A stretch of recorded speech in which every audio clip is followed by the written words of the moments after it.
So now we are recording. I just want to take a minute to thank you for attending. And today we're going to be talking about the revenue replacement calculation under the American Rescue Plan Act. So without further ado, we'll introduce Rob Zarnetsky from the State Pandemic Recovery Office. And Rob will tell you a bit more about it and answer any questions. Thank you very much. Hi, Rob. Hey folks, how are you? So this one is a pain. This is when you look at this calculation in the interim final rule, it looks very, very complicated. I don't think it's nearly as complicated as it looks. So my hope today is that we can sort of walk through the formula and some examples, and we should be able to understand what Treasury is trying to do here. And after today's training, I hope everybody is in a position to sort of just sit down and say, I get it, that makes sense. And if you don't, by all means, feel free to give me a call and we can walk through it again over the phone. It's got multiple parts. It looks really in-depth and crazy. I think that when we get through this, you'll recognize that it's really not. There's just a couple of moving parts that we really have to pay attention to. So I'm going to share my screen and pull up a PowerPoint presentation, everybody's favorite teaching tool, right? And we're going to do a slideshow. All right, so again, today's training is on the Local Fiscal Recovery Act Revenue Replacement Program. This is really Congress's attempt to make sure that municipalities that have lost revenue because of the COVID-19 pandemic are not sort of put behind the eight ball and have to stop doing critical government services. I will point out before getting any deeper into this that the information provided here is not legal advice. It is subject to change because the Treasury Department's current rule is an interim final rule. The rules could change. And the Pandemic Recovery Office does not require that you conduct your analysis as I'm describing it today or in any particular way. As a matter of regulatory compliance, only the Department of Treasury will evaluate the methodology and the data that you use for your calculation. Sort of a good starting point for understanding the revenue replacement piece is, I think, going back to the language of the Act, because people have been sort of thinking and talking about this as if revenue replacement is the focus here, and it's really not. The focus here is Congress's intent to provide support for government services, and the language in the Act is to the extent that the local fiscal recovery funds will be used to replace lost revenue. It's the focus on general government services that's important. It's not really the revenue replacement. The revenue replacement is the qualifier to the use, which is general government services. You can use local fiscal recovery funds for general government services to the extent that doing so equals what you've lost, what you were previously spending on those services or services like those. This is again from the statute. Sort of blew through that. I think there's two important things to note. The extent is actually the extent of the reduction in revenue due to COVID-19. It's important to know that Treasury is presuming that a loss in revenue during this period of time is due to COVID-19. You do not need to demonstrate, you do not need to prove that your reduction in revenue during this period of time was due to COVID-19. It's a presumption built into the regulation. And then we're going to look at a base year as we get into this. What qualifies as government services? You've got very broad latitude. I think the basic test here ought to be if it's something you normally do, if it's something you have done in the past, it's a general government service. Anything that governments do is going to be a general government service unless it is one of these things. You can't pay interest or principal on outstanding debt. You can't replenish your rainy day fund or other reserve funds, and you cannot make pension contributions. There's some special rules about OPEB, but pension contributions are not permissible. OPEB payments generally are. So everything government does as a government service, except for these things. If it's something that you don't routinely do, if it's something that you're thinking about doing for the first time, you should be careful. You should scrutinize it. You should think about it. You should ask, is this something that we normally do? So for example, if you were going to set up a tourist information center and souvenir shop, and you've never run a souvenir shop before, is that really a government service? You need to answer that question for yourselves. We're not going to give you compliance advice here, but if it's not something that you've routinely and regularly done, you should think about it before trying to justify it as a general government service. So this is the formula that is in the interim final rule. And this is why this stuff looks complicated.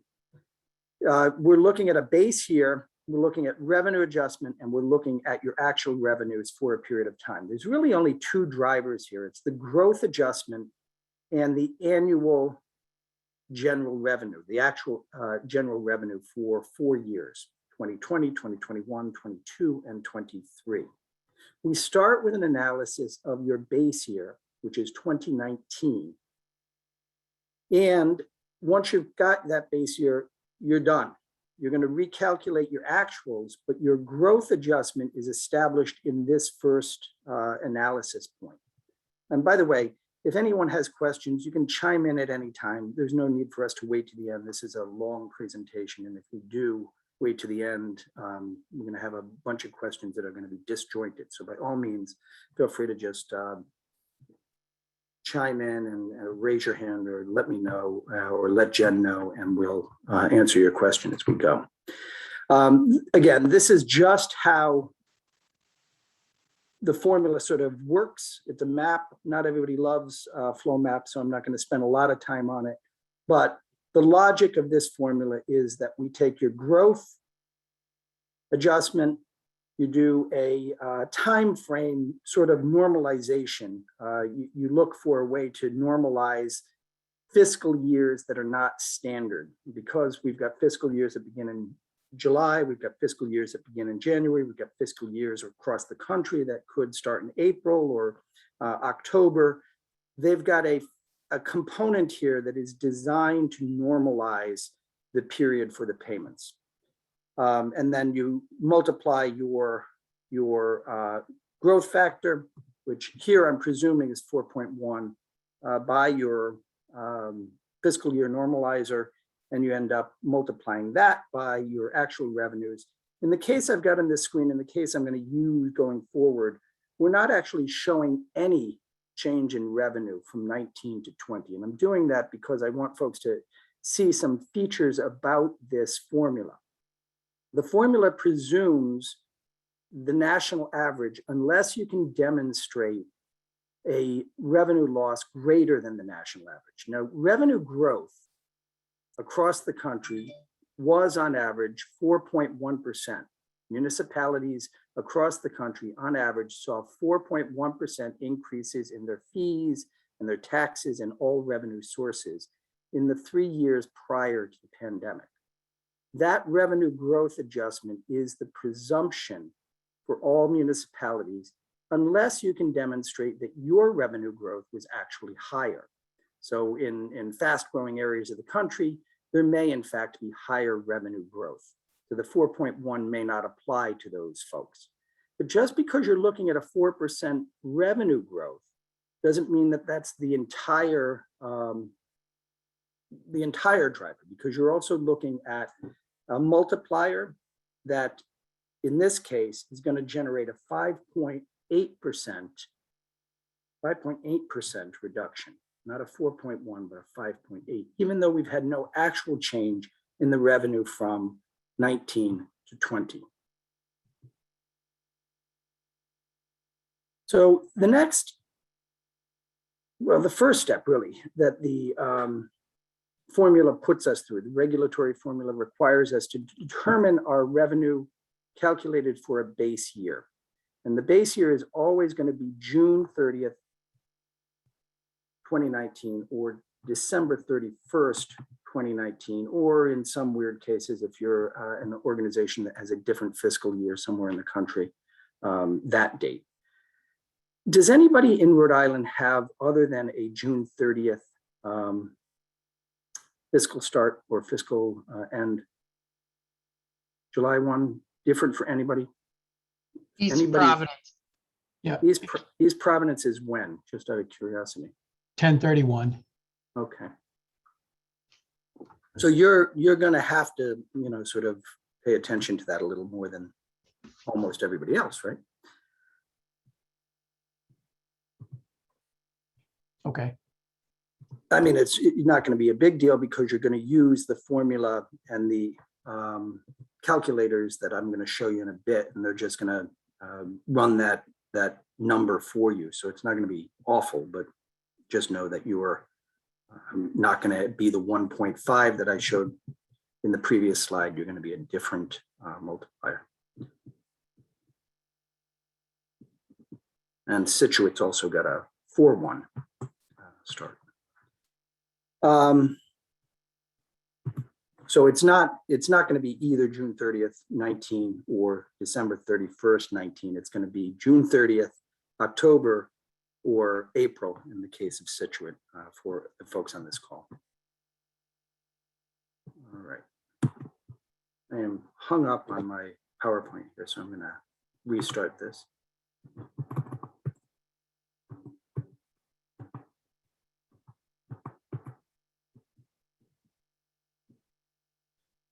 All right, so one of the big questions is, what do you count in your revenue? What do you count as revenue for this calculation? And the answer is pretty much everything. You count your taxes, you count fees, you count state aid, other than state aid that is a pass-through from the feds. So you're not going to use in your next year's calculation your fiscal recovery funds, for example. If it came from the feds, that is not going to be counted. It's fees generated by any sort of enterprise activity, civic centers, parking permits, all of your fees and sources of revenue, with one exception, and that is utilities. Utilities are specifically excluded in the regulation, but those are only certain utilities. It's only water, electric, gas, and public mass transit.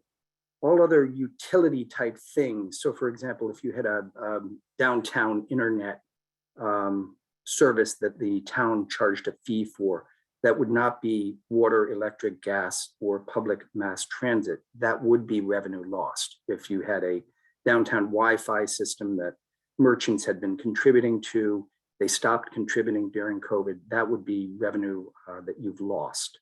But if it's a utility in the water, electric, gas, or public mass transit category, then it is not going to be counted as general revenue. Pretty much everything else is.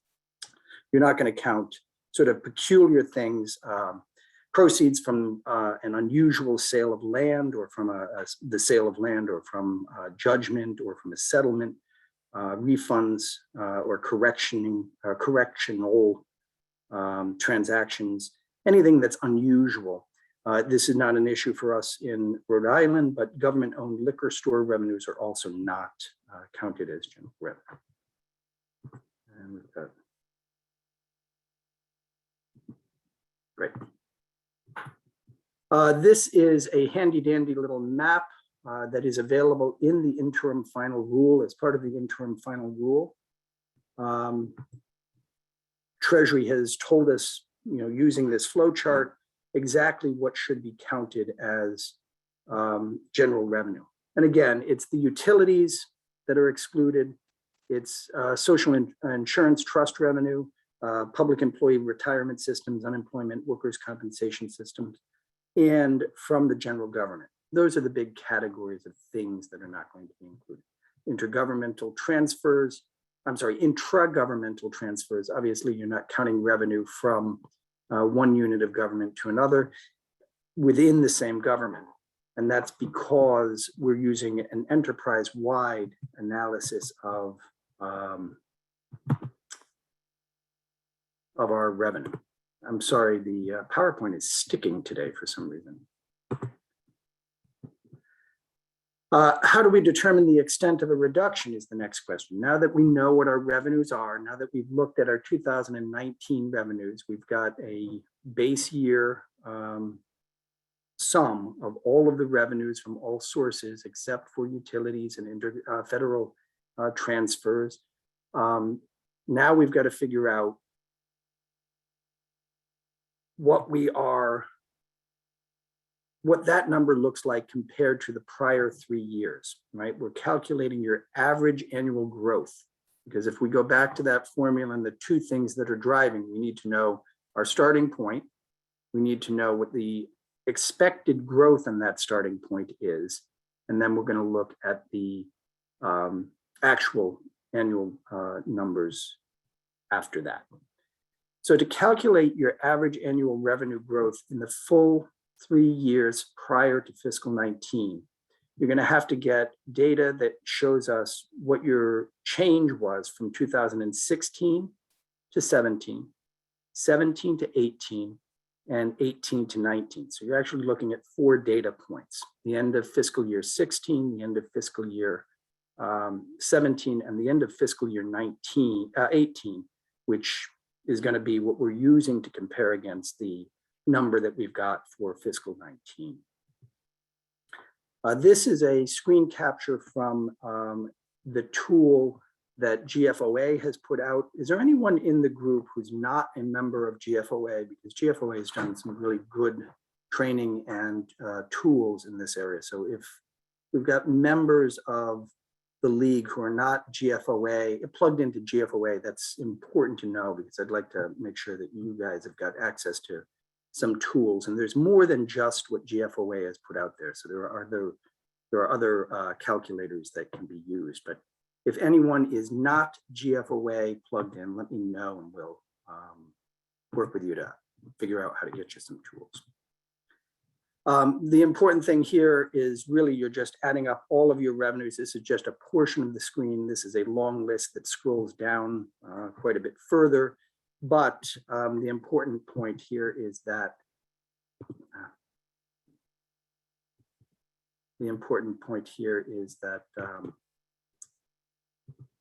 we're going to try to get all of your revenues for those 3 years, and we're going to look at the change from year to year.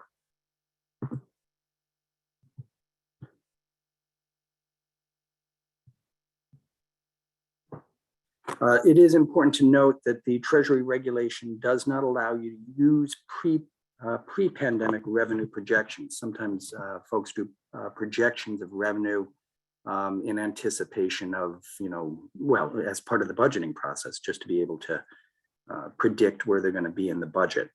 You cannot use your pre-pandemic revenue projections. You have to use your 3-year fiscal analysis on either the calculators that I just showed, or sort of any tool that's going to get you to a comparison for those 3 years. So now that you know what your revenues were for each of the 3 years prior to the pandemic, you're going to determine what your rate of growth was. What was the change in the amount of revenue between 16, 17, 17, 18, 18, 19, and what's the average of those 3? That average change, that average increase or decrease is going to be your average growth. That's going to be your 3-year growth. If your 3-year growth is greater than 4.1%, you're going to use that growth rate.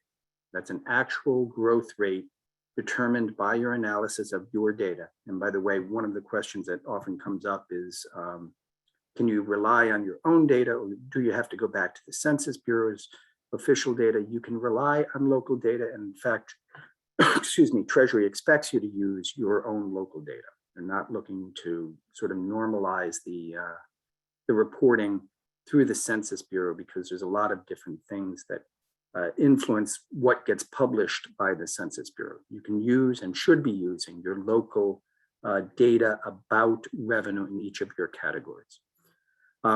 If your revenue, your average revenue growth is 4.1% or less, well, if it's 4.1% exactly, then you are the national average municipality. Your growth is exactly what the national average is. If you're less than 4.1%, the Treasury has said you can presume that you are average and use 4.1%. So that's nice for a lot of folks in the Northeast because our growth rates tend to be in slow population growth areas, not as large as the rest of the country. Now, once you've got your growth rate, once you've got your base year number, you've got your revenue number for your base year 2019, and you know what factor, growth factor you're going to be growth adjustment you're going to be applying. It's either the 4.1% or your actual calculated growth adjustment. Now you've got to calculate your actual revenues for the last 12 months. And here it's important to note that the last 12 months is from a date certain. It's December 31st. It is a calendar year calculation. It's not a fiscal year calculation. So there are 4 points at which you're going to calculate your annual actual revenue. They're going to be December 31st of 2020, December 31st of 2021, December 31st of 2022, and December 31st of 2023. The little factor or the little exponent in the formula is meant to sort of account for this, and you're gonna find that your revenues are they're not negatively impacted because you have a fiscal year that ends in June or in April or what have you. And again, GFOA has produced a spreadsheet, a calculator. This worksheet will just run you through your actuals for each of those years, and you're going to just add up exactly what your revenues were, each of your taxes, each of your permits, each of your licensing fees, and you're going to have a total number. And these are the 4 points of them. So getting to some tools, really GFOA's tool is probably the best one I've seen. It's really quite good. I'm not a GFOA vendor or anything like that, so I'm not going to run through their tool with you today, but this is a screenshot of what you're looking at with their tool, and you can access it off of the link here, and there's a nice explanatory slide deck at the second link below. But again, there's a worksheet for your base year revenue calculation, your growth rate, and your actual revenue in each of the four at each of the four measuring points of time. There are other resources out there that are going to help you understand this rule, the rule itself, of course, and the FAQs that Treasury has published. Question number 3 and all of the subsequent sub answers in the FAQ are all on this point, all on the question of how to deal with revenue replacement. Just a couple of random odds and ends that I want to make sure we get out there so folks know the answers to these questions. These are actually from the FAQs, and they are questions I've heard locally as well. Do you need audited data? And the answer is no. The information needs to be complete and accurate, but you don't need to wait until you have audited financials. Should you use your own data or census data? As I was saying earlier, you can use and should be using your own data. So you don't have to go digging through the archives for the Census Bureau and pull out 3 years of data there. You can use your own data. Should recipients calculate revenue loss on a cash basis or an accrual basis? You get to choose. It doesn't matter to the Treasury Department, but you have to be consistent. So if you're going to use a cash payment system, that's fine, a method, that's fine. If you're going to count it as spent once it's been obligated, that's fine. You just have to remain consistent over that period of time, over the till December 31st, 2024. Now with that, I'm going to switch screens here, and I'm going to run us through just one little exercise. So this is just a small little spreadsheet. This is based on the Treasury Reg and the GFOA tool. Can everyone see that? Is that still active? It's actually still on the open forum page. I see. Okay. Hold on a second. I'm going to have to cancel out of share and try it again. We're going to come back at it. All right. That should be showing now. Yes, you've got a spreadsheet up? Yep. Okay. So this is really modeled after the GFOA calculator. Their calculator has those worksheets, which is very helpful because it plugs in the revenues as you do it, but as you run your list of all revenue sources. But this is the basic calculation. And again, it's not very complicated. If we are going to be looking at a base year, well, let's take a different base year. Let's take April, is it 31st? How many months in April?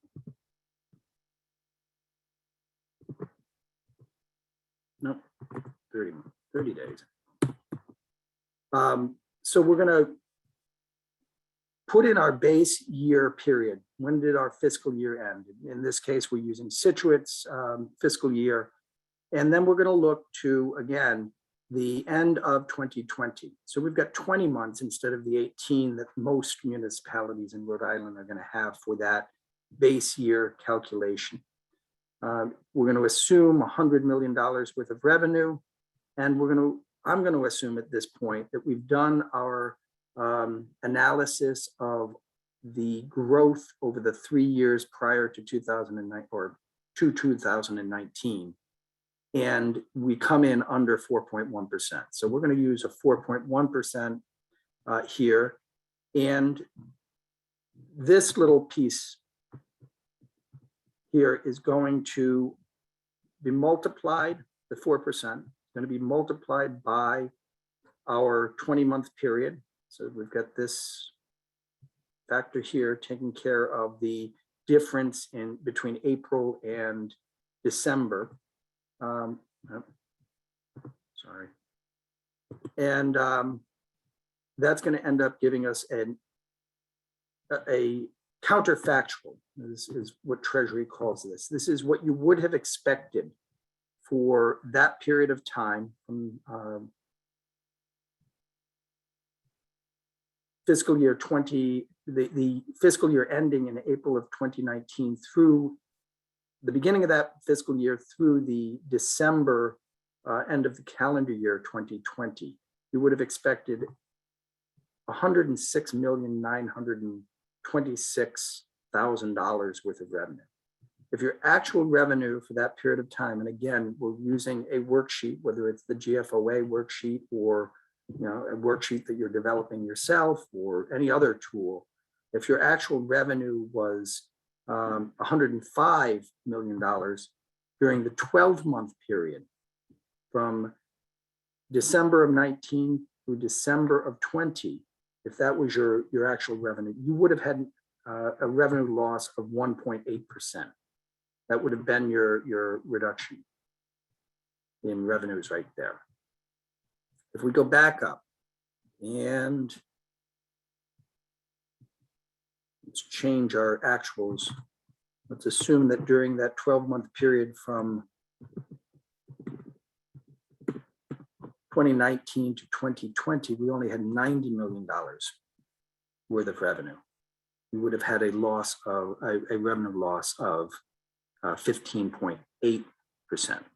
And that's going to be the extent to which we can expend local fiscal recovery funds on general government services. That $16.9 million or 15% of our revenue is what we're going to be able to used toward general government service provision. The factor, the 4.1 and this are just, they're different. This is our revenue loss. This is our growth factor. So I hope these are, I'm being clear. I'm not into doing spreadsheet trainings all the time. So I'm hoping that that's clear enough. With that, I'd like to just sort of open this up and have some questions around this, because I'm not sure I'm going to be able to make this clearer without some interaction and understanding where the audience is. So any questions about this at this point?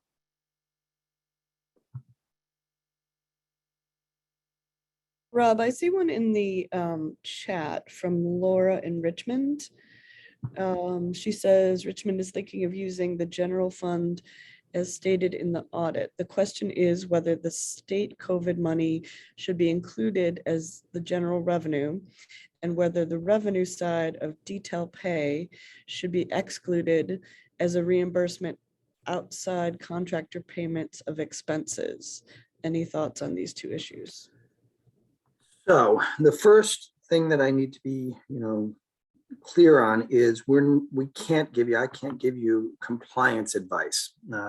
Ultimately, how you interpret the Treasury's regulation or guidance on what to count as general revenue has to be your own determination. The state is actually statutorily prohibited from imposing an interpretation on the municipalities. You have to come to your own conclusion about what ought to be general revenue, what you're going to count as general revenue. What I can point to is and I will pull up that screen. What I can point to is the Treasury's description of what constitutes general revenue. And what they call general revenue is essentially all sources except for the ones that they've excluded. And those are sales of real estate, the intergovernmental transfers from the federal government. If you receive a federal grant, you don't count that as revenue. You do not count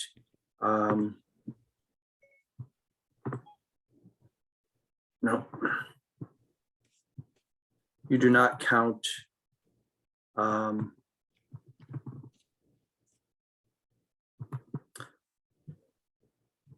pass-through funds. So you're not going to count your COVID monies because it's a federal grant that's coming to you from the state, but it's actually just a pass-through from the federal government. So you're not going to count that state transfer. You can count other state transfers. So typically the state makes a number of transfers. The hotel and meals tax, for example, is a transfer from the state to the local governments.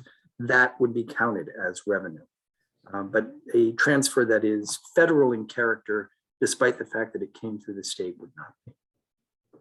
I'm not sure that answers the question, but the list is actually about as good as you're going to get in terms of guidance from Treasury on what you count as general revenue. They have a habit when this question or questions like this come up of simply referring people back to the list in the FAQ, which isn't a terrible way to proceed, but it does mean that each municipality is going to have to do its own analysis of that list, determine whether the thing that they are contemplating counting or not counting as general revenue is like or unlike the things in the list. And the question is really just one of local character. The interim final rule has a pretty significant discussion about what should be counted, and the FAQs are pretty extensive. So I'd refer you to those two sources and just suggest that as you look at the list, as you look at the description by Treasury, you put your reasonable cap on and say, okay, is this more like the things that they're saying are allowed, or is it more like the things they're saying should be excluded?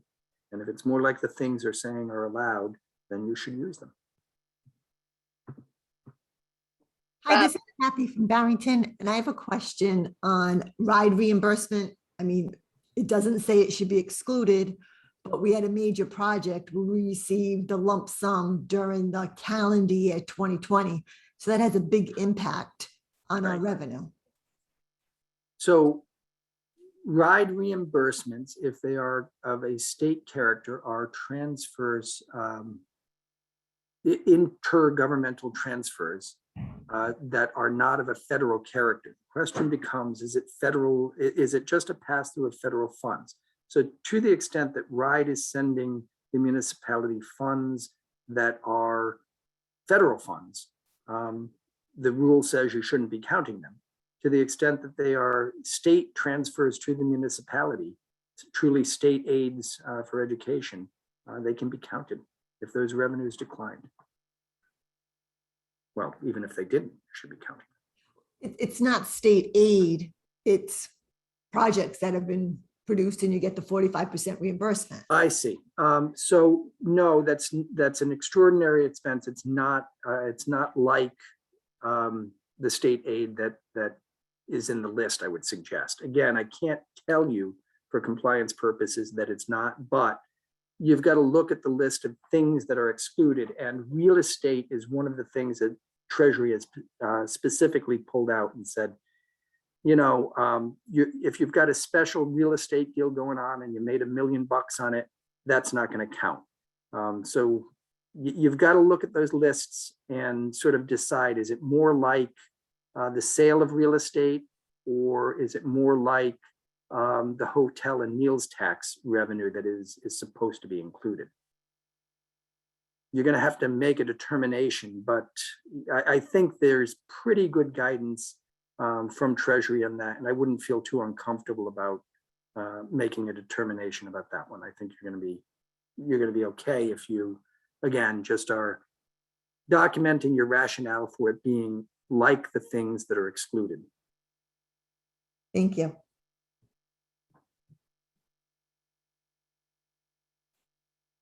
I see another question from Brian Rosso. He says, would cell tower rental revenue be considered a utility and therefore be excluded? And similar to what Laura asked, do we exclude pass-through revenues from the calculation? Right. So Treasury's got a very specific description of what utilities are and are not in the FAQ. Utilities are only the 4 utilities that I had on the slide during the presentation. So if the rental of the tower to a cell phone company is the question, it is not electric, it is not water, it is not the other utilities that were described there. So what were they? They were water,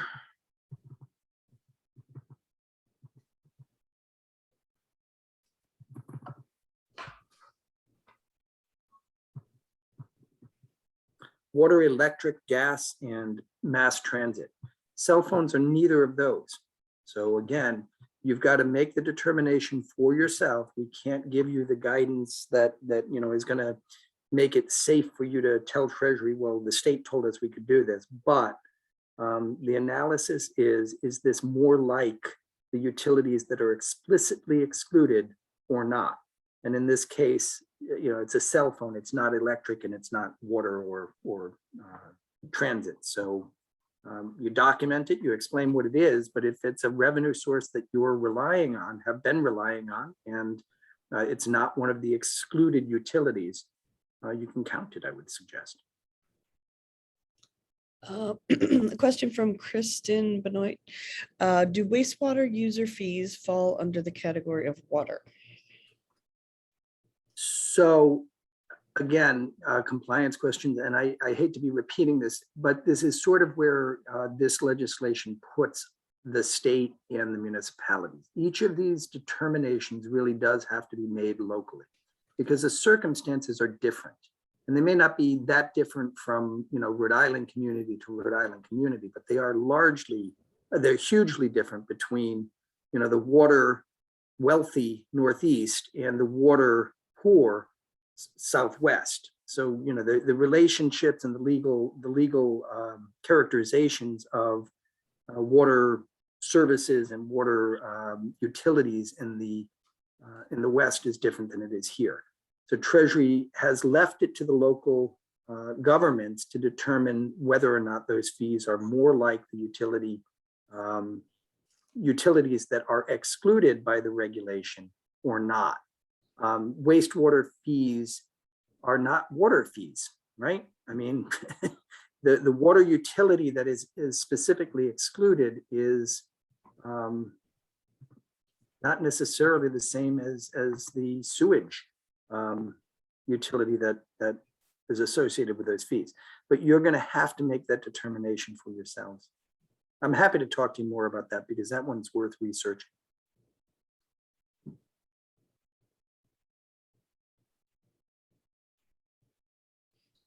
That's the last question in the chat. I don't know if anyone has any others they'd like to just. Jennifer, it's Joanna from Pawtucket. I have a question.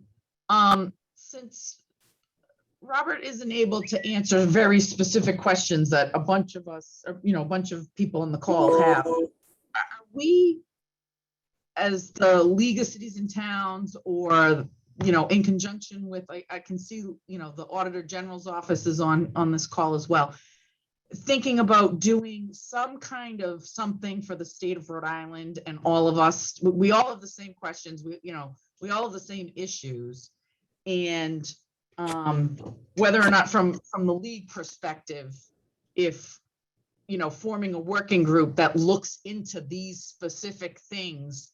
There's no reason for 39 cities and towns to be reading the federal statute, top to bottom, when it's the same 10 or 15 questions coming up. And we have to read it for ourselves and research it. The state's not offering any guidance. So if that's what we have to do, I don't think we should do it 39 times. We should do it once. You know what I mean? We talked about that, or thought about that. So this is Brian. I'll jump in on that, Joanna. So when the Pandemic Recovery Office was created, we had specifically asked the governor's office and OMB to make sure there was a municipal person to help cities and towns, and that's what Rob is. We specifically did not want the league involved in making recommendations similar to some of the caveats that Rob has put out, because Treasury guidance is very clear that these have to be the determinations of the cities and towns themselves. However, one of the reasons that we do the finance director's calls is so that you can have those conversations. If there are particular topics that you want to add to the agenda, we can do that. I think those are an opportunity for people to share best practices about how they're handling it. Again, the determinations have to be made at the individual level, because you are all responsible for your allocation from Treasury, but it doesn't mean that we can't all collaborate and share best practices. But so the league is not going to put out guidance, but we can certainly help with a forum to have those conversations. And if I may add to that, Joanne, I feel your frustration, and I share it, to be honest with you. One of the reasons that the caveat is being so strongly asserted here is this is a hot topic. There are elements to it that do require local analysis and local decision making. Those decisions have to be made at the local level. I don't, when talking to 39 or 55 participants, want to give an answer that may be correct for the person asking the specific question, but slightly different for the other 54 or for 20 of the 54. So we just need to, I think, keep lines of communication open. And if you have specific questions, I am more than willing to one-on-one have the conversation and work through the analyses, the thought processes to get you to a comfortable place that you can make the decisions. That's the consulting role that we said that we would be serving for municipalities. I'm your researcher, and I am someone who is here to bounce ideas off of around your particular circumstances. But this forum, where we have multiple people whose circumstances may be very similar, but then again slightly different, isn't a place where a generic answer is probably going to be as helpful as the sort of one-on-one conversations that can get us to a comfort level. And that's really about as good as it's going to get with many of this stuff. Many of these things, you're going to have a comfort level about whether or not you've done the right thing. And that, you know, if that comfort level is 99%, that's pretty good. And I think we can get most folks to 99% through a conversation and an analysis of the circumstances that that individual community faces. It is frustrating that there isn't a one size fits all, but there just isn't.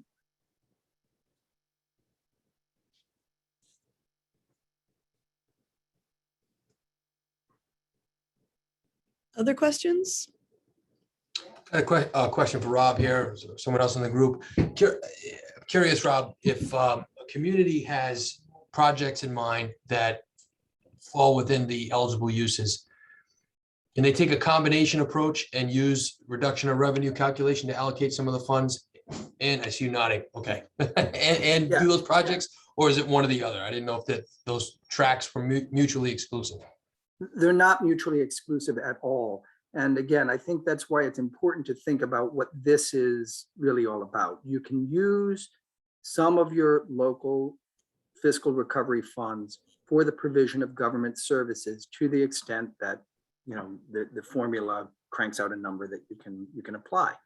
But you can also do the other three statutory categories. You can also do, you know, anything that fits neatly into the water, sewer, broadband, that's good. Anything that fits neatly into the premium pay, you're good to go there. Anything that fits neatly into the public health response or the economic recovery response, those are all fine, perfectly appropriate expenditures. The real issue is that the revenue replacement is a cap on the use of these funds for general government services. But you're free to use up to that cap.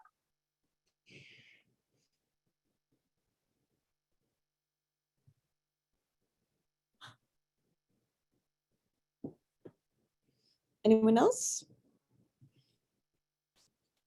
I have a quick question about the interim report that the bigger cities and towns had to do effective August 31st. When we did our calculation, our revenue loss calculation, whatever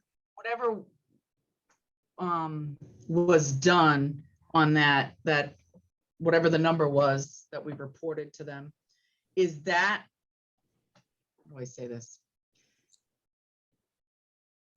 Is that the number that we're locked into moving forward for that 1 year period, or can it be adjusted later on? So In you've that- set, yep, it's a good Yeah, question. we have our baseline revenues, or at least what we think our baseline revenues are. But, you know, looking at the chat, I asked the question, did everybody just use the general fund? Are they using, you know, other funds? Are they taking it off the audit?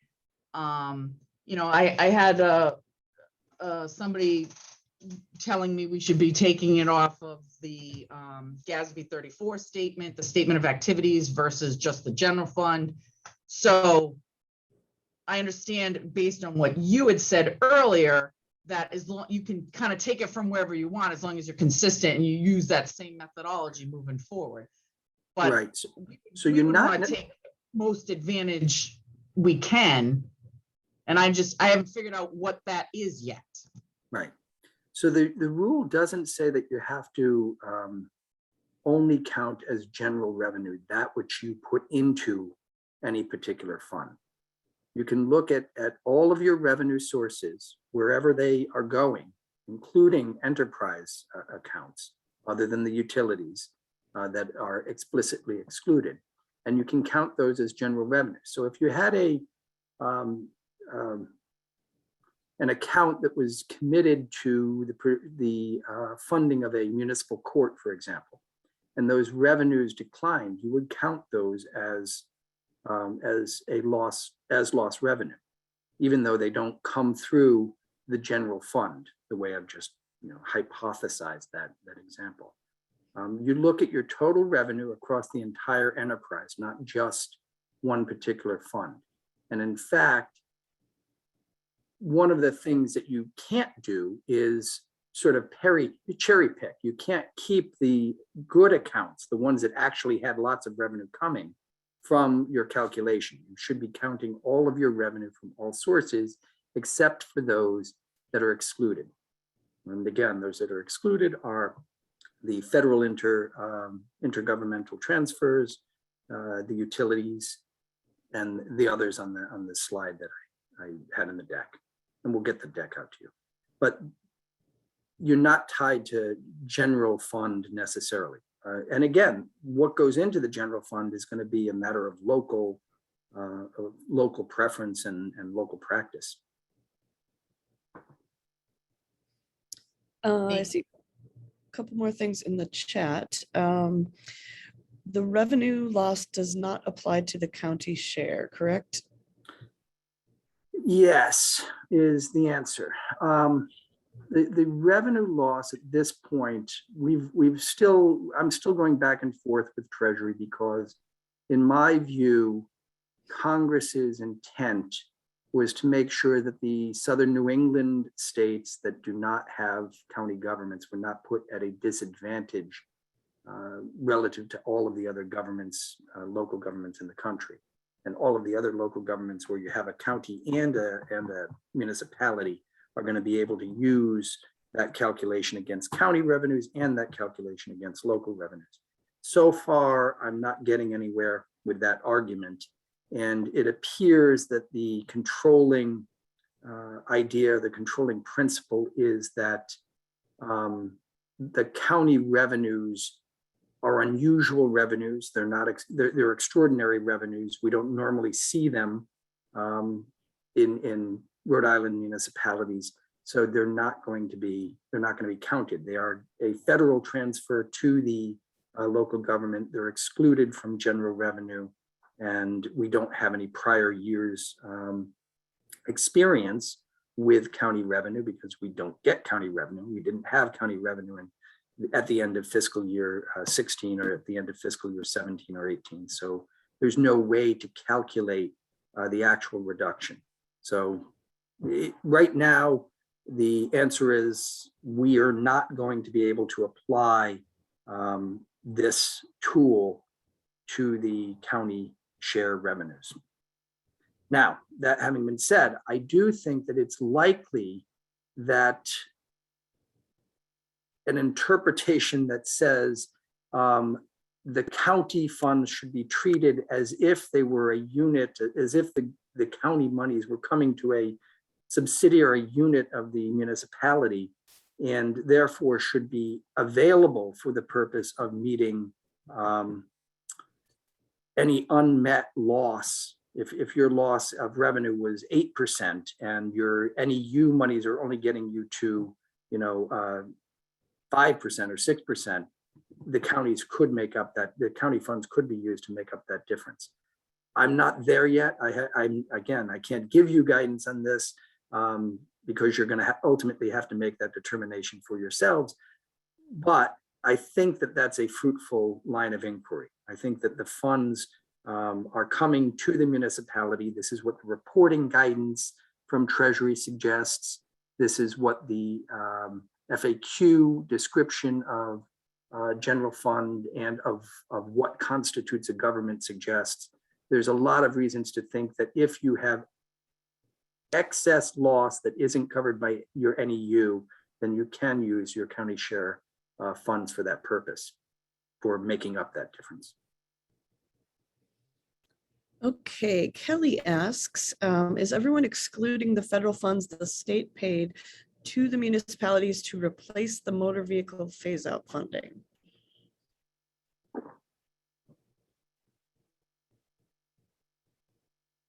don't know if we want to do a show of hands or something, if people could do that. Or if Rob wants to tell us whether that's a no-no. Again, I You can't give you can't, but- individual compliance. That's a tricky one. And that's a tricky one. Let me take that one back, and I can provide the league some more information on that. We've seen this question before. It is a bit of a tricky problem. Okay, perfect. Jennifer, I can say that we excluded it because to us, it's federal dollars, even though we should have gotten state revenue, motor vehicle pays out. The state took their federal dollars and gave it to us. And when that happened the last time, years ago, with the school departments, I forget what they called it. I forget what they called it, but if any of you have been around as long as I have, they did that with the school department, and the school department, it was their state aid, but they replaced it with federal. They was all subject to single audit and the federal guidelines that go along with that. So I didn't include it because I didn't want to get caught with that as a no the other way. Gotcha. Okay. The other thing, Rob, that I don't know if you wanted to discuss on here, you had made some mention the other day of a tool potentially for sharing information. Did you want to discuss that at all? I'm not sure. I don't remember the conversation. A tool for sharing information. Oh, I think I know what that was about. Yes, so we're looking at, and actually we're going to have to put a training on the books for reporting in the next few weeks or so, because everybody's first report is going to be due on October 31st, covering the period ending on September 30th of this year. So we're going to have a training that the PRO will put together on the report, what's required, and if there's any peculiarities in the reporting, we'll cover those as well and make sure that folks know what Treasury is expecting in the reports. One of the things that we've talked about in the PRO is whether it would be helpful for us to stand up some sort of, I don't know, clearinghouse, some sort of a reporting tool. In theory, we could put a tool online that allows people to input their data and crank out, a report suitable for the Treasury Department. If folks are interested in our standing up a report generating tool, and I guess that's the way to describe it, I'd like to know about that, and I'm interested in doing that. I think that there's a lot to be said for either a clearinghouse or a report generator / repository, because the NEU reports only come out once a year. So, not having information available for an entire year means that all of us, the state, the municipalities, all of us are sort of blind to what each other is doing for a full year, unless we can figure out how to use a sort of ongoing generator that produces sort of interim or real time, for that matter, information on what's going on. So I am interested in knowing whether anybody would mind the state spending some portion of the state's funding on a report generator, which again, I envision could be a real-time tool that you use to just keep your report information. And then at the end of the year, everybody hits the button and they generate the report to the Treasury Department, whether anyone would mind our spending the money. And then the second question is, if we spent the money, would people use it? Is that a tool that municipalities would opt to make use of? Because if nobody's going to use it, it doesn't make sense to spend the money. Any thoughts on that, folks?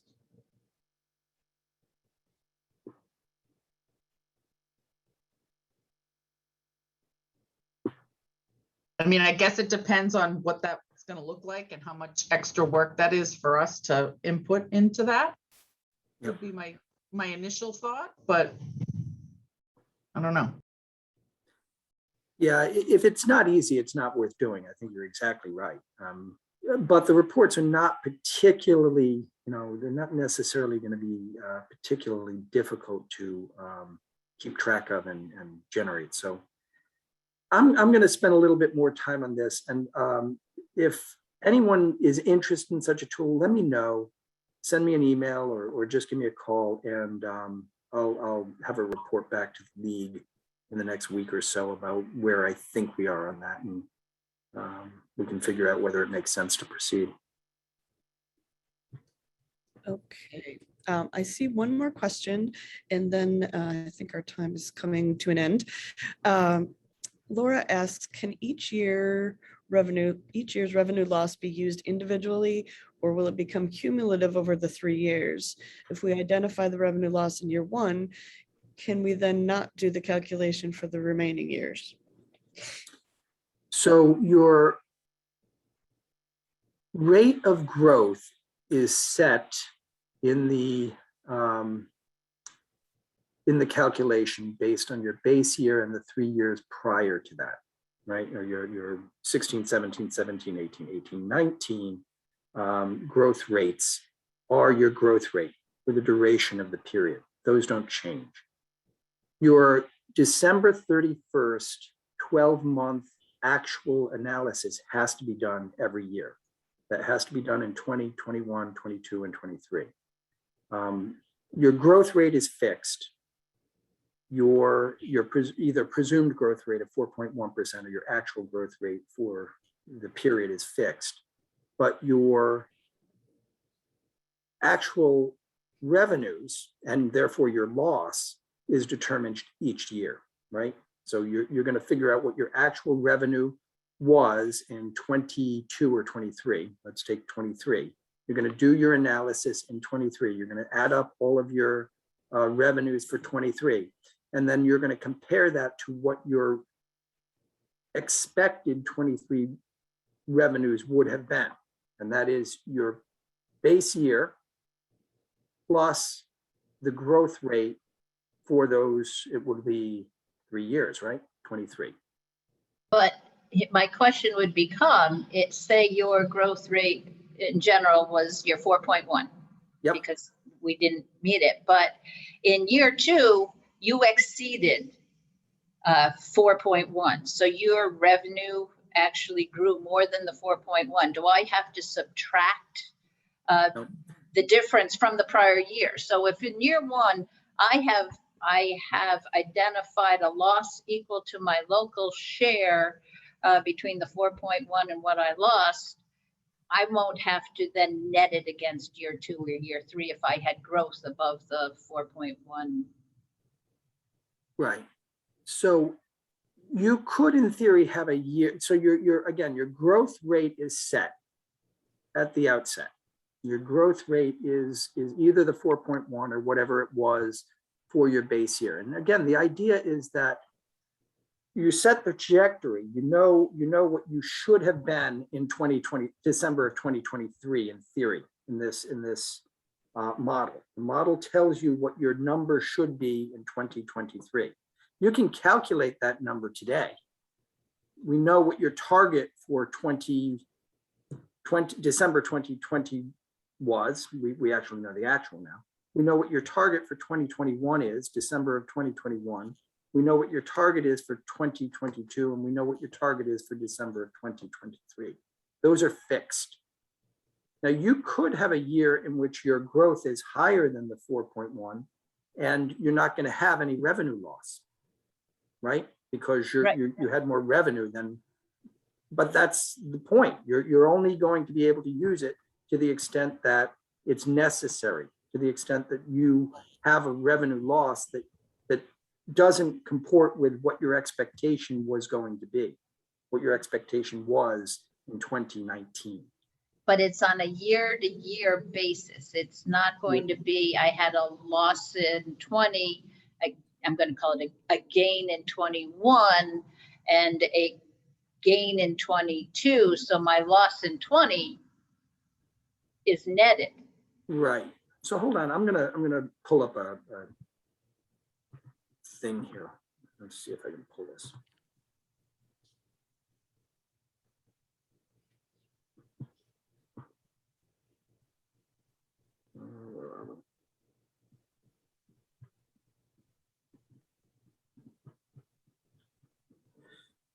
Ay, ay, ay. There's actually a nice little graphic in the interim final rule that shows the idea that we're working with here. And all it is a series of bar charts that shows the expected growth for revenue for a community. And the important thing about the graphic is that it demonstrates that you know what your targets are for each of those years. And we're only worried about the difference from target if it's below the trajectory, below the anticipated growth for that year. If you're not hitting your actual revenue number, if you're not hitting your counterfactual predicted revenue number, then that's your revenue loss. If, on the other hand, you exceed your anticipated revenue projection, then it's not a revenue loss. And I accept that. I'm just making sure it's on a year-to-year basis and that it doesn't have to be net over the 3 years. Gotcha. No, it's each year. Thank you.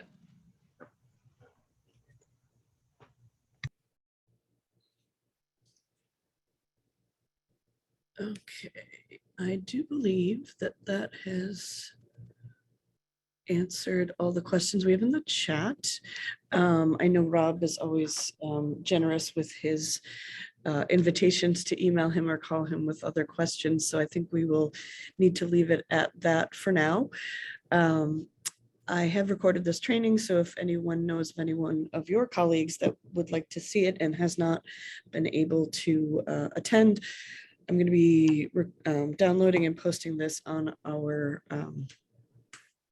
YouTube page channel and getting the link out to you very shortly. So that'll be probably by the end of the day, if not tomorrow.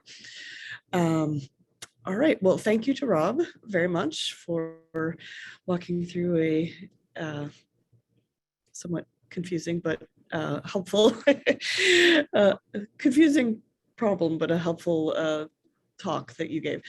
And we'll get you all a date on the next training that Rob talked about on the reporting tool, the generating a report by the 31st, I believe.